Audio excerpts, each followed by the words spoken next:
In this section, we start looking outside our cube plot. What happens when we leave that range from -1 to +1 that we've been so focused on?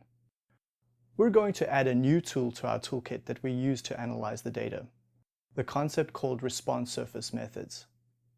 Now in the next video, we will consider in depth the case of a single factor. Most practical systems, though, have 2 or more factors that affect the outcome. But if you understand the idea for one factor, then the subsequent videos will make more sense. I'll explain what response surface methods are in this video and why you would want to use them. And in the remainder of the videos, we'll see them in action. When I use data to improve a process or a system, in my experience, I find that I'm inevitably trying to achieve one of these 5 objectives. Trying to learn more or increase my knowledge of the system.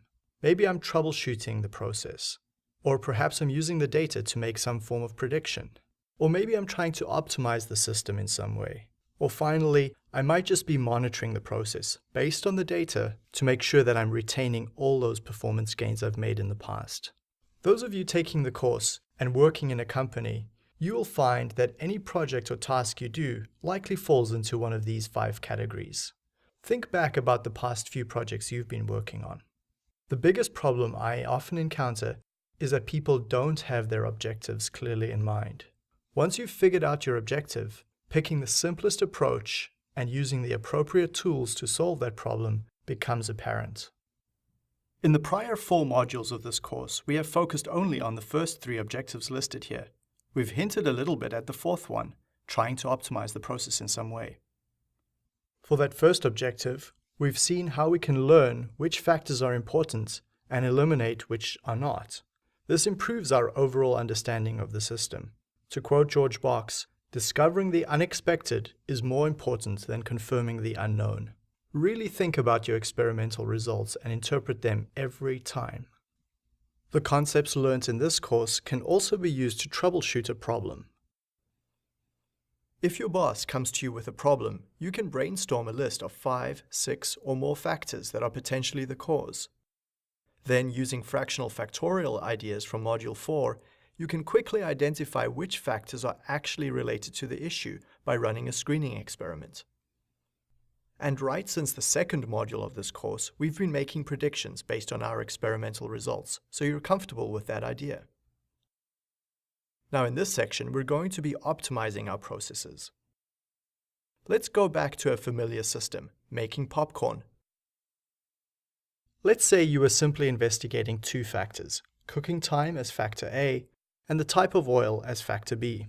And I'm going to use the number of unburnt popcorn as the outcome variable. You'll see why I chose this. Unburnt popcorn are those popcorn that have popped but not burned, the white popcorn. We want to maximize this outcome variable. That's the objective of my experiments. And here are the results on a cube plot. So you can quickly see that factor B, the type of oil, has almost no effect on the outcome. Notice that the first objective of the 5 was used here. We learned that in our system, the type of oil over this range of cooking times seems to have little impact on the outcome. It doesn't mean that oil type is totally irrelevant. It simply says that over the range of cooking times used in this experiment, oil type seems to have little effect. Also notice that we could learn that the AB interaction is not significant. We can see that in the Pareto plot as well as in the contour plots.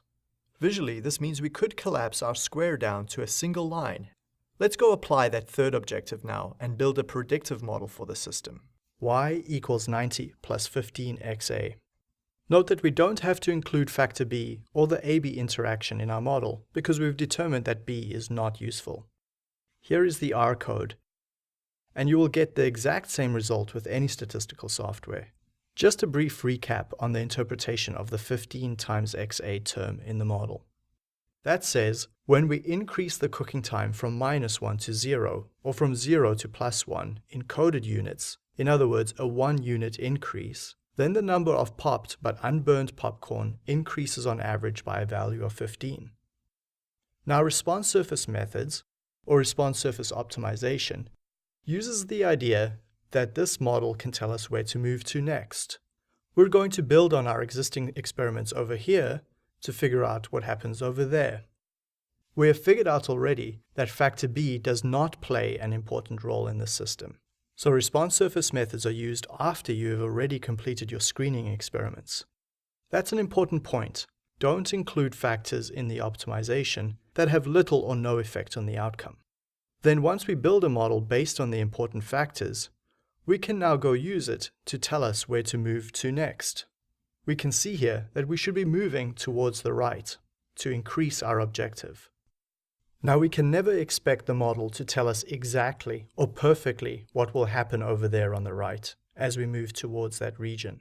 There is no way that this simple model summarizes all the laws of physics, heat transfer, and the complex chemical reactions taking place when popcorn is popping.